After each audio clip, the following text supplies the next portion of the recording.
It's been a long time, and it's good to have him on because there's a lot going on, and that is Colt Cabana. Cole, how are you today? Yeah, I'm great, thank you. And we had to re-listen to the podcast I did with Punk in my trial. And speaking of cursing in a podcast or on the radio, I mean, there was like 1,000 F-bombs. So I think it's fine. I think you're fine. You go to trial, you win the case, you'll be fine. All right, and all that did happen, but let me ask you, while you're sitting there with your suit on in front of all those people and they're listening to that podcast, did you feel a little embarrassed by all the F-bombs? No, I thought it made us look like real people. Okay. It's relatable. Colt, before you came on the air, we were talking about your podcast. Were you the first wrestling guy to do a podcast?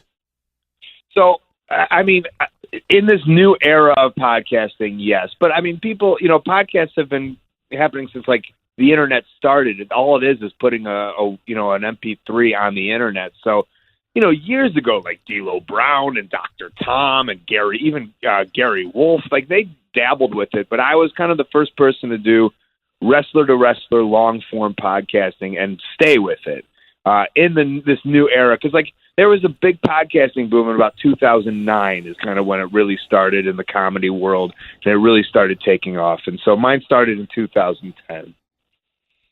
All right, so it's been around for a while, and it is kind of a revolutionary in a way. And Bully, I made that comment last week. We had Sammy Callahan on, and he said that Busted Open was a podcast, and I took exception. And people took my words the wrong way all over Twitter. They were starting with Conrad Thompson, how I disrespected podcasting, and Conrad actually answered a tweet and said, "Actually, I've been on Busted Open a few times. I have no problem with those guys." You can't even say anything on the air anymore. I mean, Cole, you have to relate with that one, right?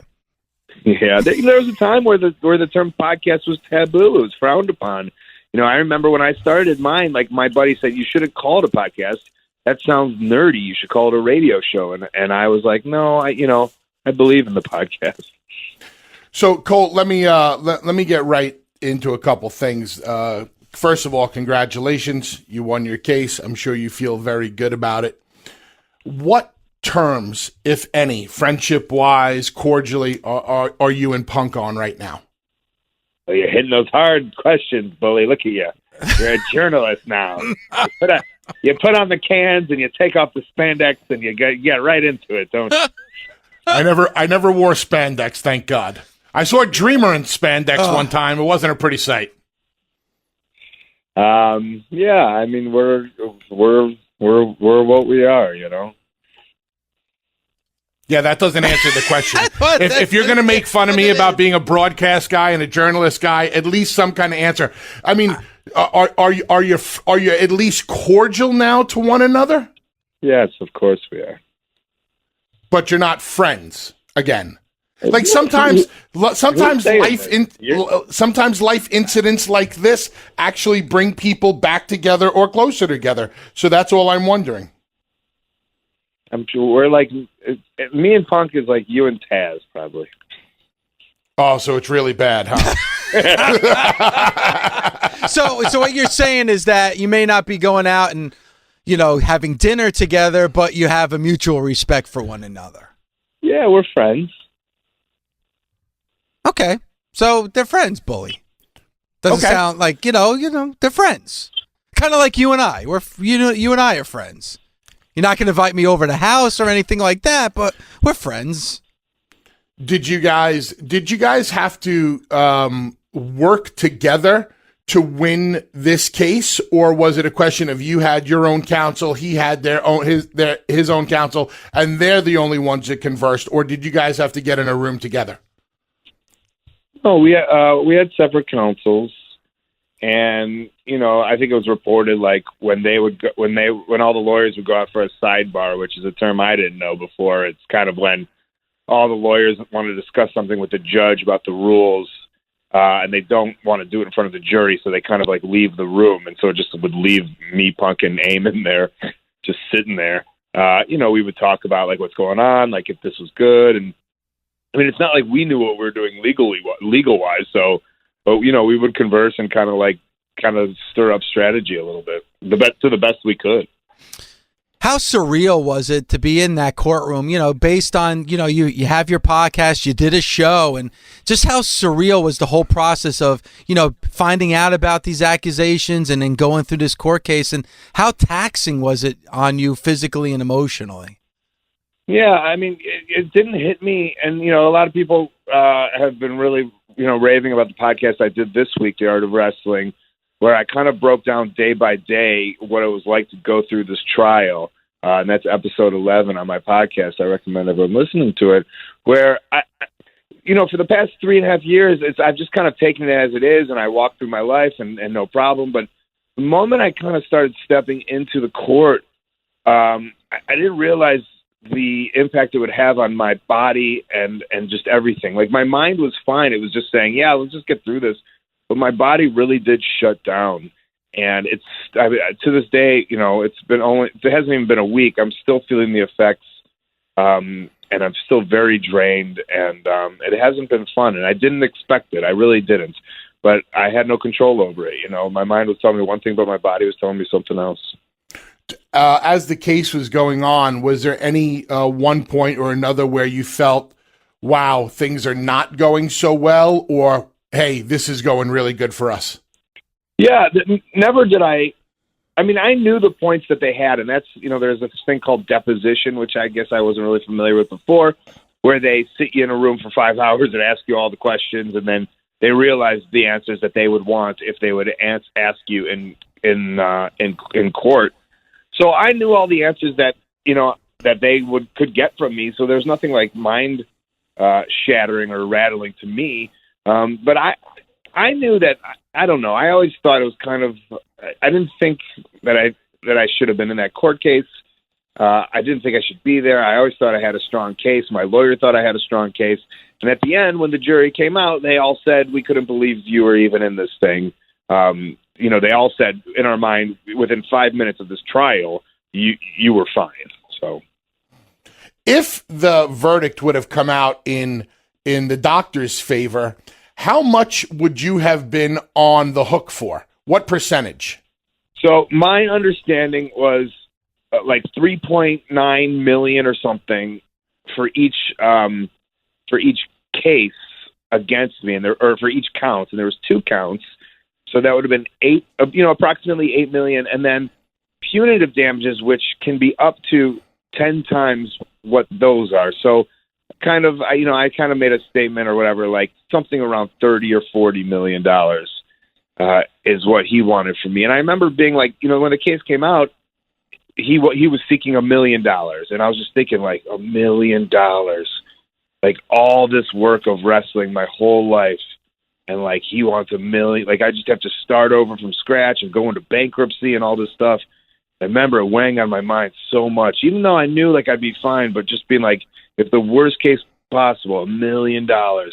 And then when I heard $8 million plus punitive, I was just like, oh, I'll probably just kill myself or something. I don't know, like, if that's the case. So, good thing it went my way, I guess. Yeah. Yeah, I mean, because as confident as you were, even if there's just that small, slight possibility, it's gonna weigh on your mind. Yeah, I mean, right. It is a possibility, and we knew that going in. Like, it's never 100%. Maybe, even though the jury was great and they all looked like normal people who would understand the story, you never know. There could be one person who's a real big influence. You know how Bully can over-influence everybody and make everybody do the things that he wants? Mm-hmm. That could be a juror. It could be the same way, yeah. There's examples of that happening on this show, Bully. But getting your shots in, I see, huh? And Colt, listen, and we're not going to get into what happened there, but the TV tapings that were at the Hammerstein just a little over a week ago, and I remember seeing you and watching you, and you're doing an amazing job, but also knowing that this court case wasn't finished yet, and you were still going through that. How difficult was it to work while this was going on, or was it a pleasant distraction while this was going on? Yeah, it was a little bit of both. It's not the same, but I remember when I was, people love when I bring this up, but when I was fired from the WWE in 2009, that was my dream job. It was the only thing I wanted to do since I was a kid. And I remember I wrestled the next night in LA for PWG, and I just remember it was a very hard, I would say, 5-6 months for me after that experience being fired. And I just remember, like, the only time, I would go to work, I would wrestle, I would take as many bookings as I could, because that's what I did. I was, born and bred off the independents. I went right back to that scene, and then the only time I was me and I was clear was when I was in the ring and wrestling. Like, it was such freedom for me. So it was kind of the same thing. It was very hard for me to get on that flight. It was very hard for me to show up to work. But when I was in the middle of everything, calling the matches with Dean Riccaboni for Ring of Honor, it was very freeing for me. And then especially to go in the ring and have some shots at Bully and then hear that crowd, explode. It was my moment to kind of forget everything that was happening to me. Like you said, I literally went to court the next Monday. We did that Saturday. So I think it was important for me to kind of head over to Ring of Honor, do the commentary, and even jump in the ring a little bit. When you're in the courtroom, obviously you have to maintain your composure. You have to be professional. You have to have class. I'm sure when the verdict is read, you want to jump up on your seat and you want to, show how relieved you are, how excited you are. And you probably want to have that moment where you look over at the guy who's, suing you for $10 million and say, in your face, but you can't do that. Did you ever lock eyes with the doctor? Did you ever have that second in time where you looked at him and you just shook your head and you said, hey man, we win, you lose? Yeah. My reaction was kind of just a smirk when I won. Punk was bawling his eyes out. I was just like, yeah, of course. This is what it was supposed to be. And I was looking at him a couple times, and he was just looking forward, he was a little bit disheveled. And, I can't speak for what his feelings were, but I tried to. Hey, I'm over here. Let's see what you're working with.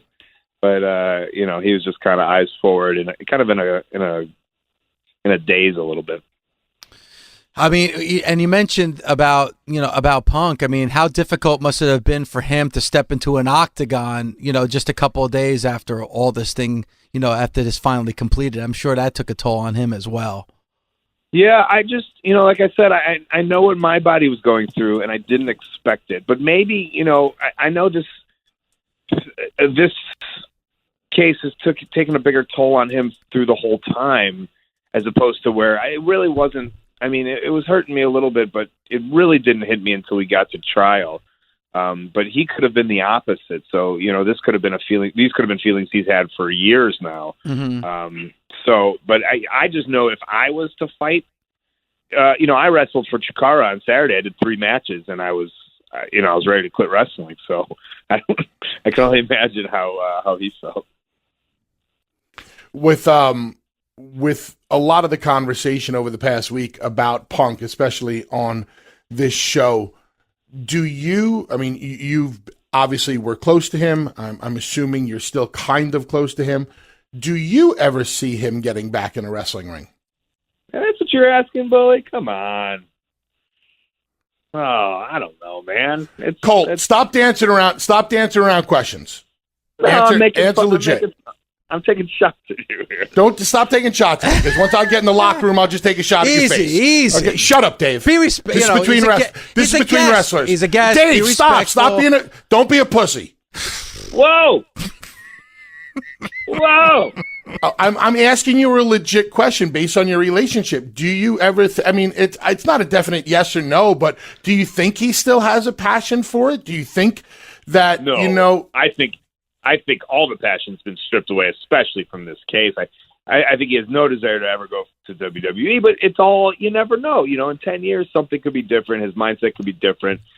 His pocketbook could be different. These are factors that I don't know. Like right now, no, I think he hates wrestling and everything. It's weird because it's done everything for him, and then it's also done everything against him. So I think he has a bad taste for wrestling in his mouth right now. But that, in 4, 5, 10 years, nobody, who knows? And maybe there's something weird happens and, New Japan or something. I mean, look at Jericho right now, right? So, who knows? That could be him, but I think right now he's got a bad taste for wrestling in his mouth. I mean, it's just kind of hard to, when you see a guy like Punk who's so passionate about wrestling, like you were passionate about wrestling, I was passionate about wrestling, or any of the boys or girls, whoever were, to see somebody that was so into it, especially the way he was with Ring of Honor. It's amazing to know that any one company can strip it out of you as much as it did to him, where he doesn't want to be associated with it in any way, shape, or form, despite the fact that so many people, especially fans, still clamor for him and genuinely love him. Yeah, I've said this before, but I always think it's kind of interesting that, we started together in 1999, and his career just skyrocketed, obviously past mine and everything. But and everyone says like how successful he was, and his success story, and all the success about professional wrestling. But when you then take a step back, and I wasn't able to go to WrestleMania, or I wrestled on SmackDown for a couple of months or whatever, but I'm still in the job. I still wrestle. I still love what I'm doing. I'm still able to make a living and eat and pay rent and stuff. So like, I really find it as a huge victory for me in terms of that, starting relationship with the Steel Domain Wrestling Center in 1999. And I kind of feel sad that he got so successful that it took his love away from wrestling. At the end, he really kind of lost. And I feel I kind of won, because I still love what I'm doing, and I still love the thing that I loved as a kid. Maybe in a different way, but the love is still there. And you know what? That does make you a winner, Colt. The fact that you've always loved pro wrestling, you still love pro wrestling, you made it your livelihood, and you made a living out of it. For Punk, I can understand, or we can have the discussion about why he dislikes the WWE, obviously, but this world outside of the WWE, and here in 2018, it's healthier than it's ever been. Why not, Ring of Honor or New Japan or someplace else? I don't understand the hatred for all pro wrestling. It just doesn't make any sense to me. It makes all the sense in the world to me. It's kind of the same genre, but that's the thing he was doing in the place he was, just represented pro wrestling and really stripped it away from him. Did you get a chance to see his fight? A little bit. Do you think that the world of MMA and CM Punk is still the best fit? I mean, this is I don't know. This is coming from an outside talk. I assume I don't know anything, that Dana White and UFC will probably part ways with him, and I assume that he'll want to continue to train because he really likes MMA, and I think he'll want to stay within the industry if they'll have him, whether it's, I don't know, Bellator or Strikeforce or something, or I don't really know the industry that well. Or even, I think someone said once he'd be an amazing commentator on those, either play-by-play or on those wrap-up shows or something. So I think that's his passion, at least now. And I'm sure he wants to stay within the industry. Well, talking about commentating, how do you like commentating for Ring of Honor? Hey, what a transition. Look at that.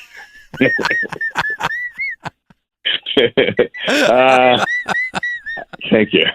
I like it a lot. I do. It's fun. My number one passion is wrestling. I love to wrestle. And I think if I wasn't wrestling on the weekends other places, like I'm still touring Japan with DDT, and I'm Over the Top and Rev Pro in Europe, and I'm constantly wrestling for people like Wrestle Pro and AIW and AAW. And if that wasn't happening, it might be a little hard for me, but it's almost like a nice little break. If Ring of Honor does 3 or 4 shows a month, I can wrestle 8 or 9 shows or 10 shows a month, and then also commentate. So it's a welcome addition into my schedule. I think the world of Ian Riccaboni. I think he's such a wonderful play-by-play guy and a kind of the straight man to my kookiness. And I'm really enjoying it. I'm really enjoying getting better, and I'm really enjoying growing the dynamic of myself and Ian. And I think it's something that we can do for many years to come. So that's kind of exciting for me too. Colt, if you weren't a wrestler, what would you be doing with your life? Acting or not necessarily stand up, but kind of like comedy acting. I have an agent in Chicago, and I'll go out for auditions and stuff. And I really like, I'm a bit of a mensch, and I like being on a little bit. So, which is, when I'm off, Bully, I'm a little quiet sometimes in the locker room, but when I'm on, and I really enjoy that part of performing. Talk about the shows you're going to be doing in August with Brendan Burns. You know, I just love the concept of doing commentary for bad wrestling matches. Yeah, and this is the 6th year we're doing it. So if there are fans in Europe or Edinburgh, and I'm also doing this show with Marty DeRosa on the Jericho cruise. So we invite anyone to head on to that cruise. But it's the Edinburgh Fringe Festival. It's the 6th year in a row. We do this. We do the same kind of show every single night, August 3rd through the 26th, every single night in a row at 11 p.m. I stay in Edinburgh. We get an apartment there, and we play different clips from Weird Wrestling, and we do comedy and commentary over it. And then I actually have a Bully Ray clip that I play that I think is one of the funniest. I don't think I signed the release. What is the clip? So it's a clip of you're wrestling Steve Corino, and you stop me when you remember this match. And a fan goes to give you a high five, and you kind of like grasp his hand like you'd be arm wrestling, and then he gets really happy, and then you make him punch himself in the face. That kind of goes back to your comment about me getting people to do what I want them to do. Okay. Exactly. But I don't remember wrestling Steve Corino. Oh my God! It wasn't ECW. It was, I don't know if it was like a USA Pro show or something. I'll send you the clip if you don't know what the clip is. It is so funny, and you come out on top at the end, so it's all good for you. All right, Always. So this is awesome because Colt is going to be a part of the Jericho cruise. Busted Open is going to be on the Jericho cruise as well. So this is fun. Now, Bully's been killing me on the air, Colt, and I want to get your take on this. You know, I get the cab, and so I'm taking my wife, and Bully's like, that's a bad idea. Do not take your wife because she's probably going to be the only woman on there that's not being paid. I mean, bad idea to take my wife on this Jericho cruise? Oh, no, take your wife. Enjoy yourself. Just keep her away from the wrestlers, I would say. Yeah. How am I going to do that? Basically what he's saying is what I said. It's a horrible idea. I'm bringing her, man. All right. What are you talking about? It's a vacation. It counts as a vacation. What happens if the lovely Violetta has a couple of drinks and, she lets her hair down and the wrestlers are around and there's a lot of hooting and hollering. All of a sudden somebody puts on a Polish polka and she's up dancing. A lot of stuff could go on this cruise. Your wife's going to be in certain situations. It's dangerous, I'm telling you. Disco Inferno's in a Speedo, and she's really into it. You never know. So Colt, just give me some advice. Who should I keep her away from on the boat? Oh, well, I didn't raise Jericho. Well, I didn't want to say anything, but if you want to say that, Bully. All right, good stuff. Yeah. It's another reason for people to be a part of this cruise in October. Beer City Bruiser is going to be on the cruise. You might want to keep her away from him. Wow. Oh, yeah. The lovely Violetta and the Beer City Bruiser. There you go, Dave. There's something to think about later on. I'm such an idiot. Why did I bring this up? I only have myself to blame. You do. Colt, are you in Texas for Ring of Honor this weekend? I sure am. All right. Colt, it's been an absolute pleasure having you on. Again, you can hear him at Ring of Honor, the Art of Wrestling podcast. What episode is it that you just dropped? So I've changed my podcasting style a little bit. It's now I've been doing these documentary looks at the way that my life is. It's kind of like NPR-ish, if people are kind of into that, or a documentary. And so episode 11 is the trial. But if you want to kind of get into it a little bit, I wrestled in China, and I do this really interesting documentary look at going and wrestling in China for the NWA Championship, and that's episode 4. So I'd recommend those 2 episodes. And also, I'd like to say I wrote a children's book, and it's available at coltmerch.com. And if you are like me and there's never any books for about wrestling when you were a child, and you want to find a way to get some child into wrestling, this is a great entryway for them. It's about living your dreams. And it's about it's my story wrestling as a kid in my living room and with my friends.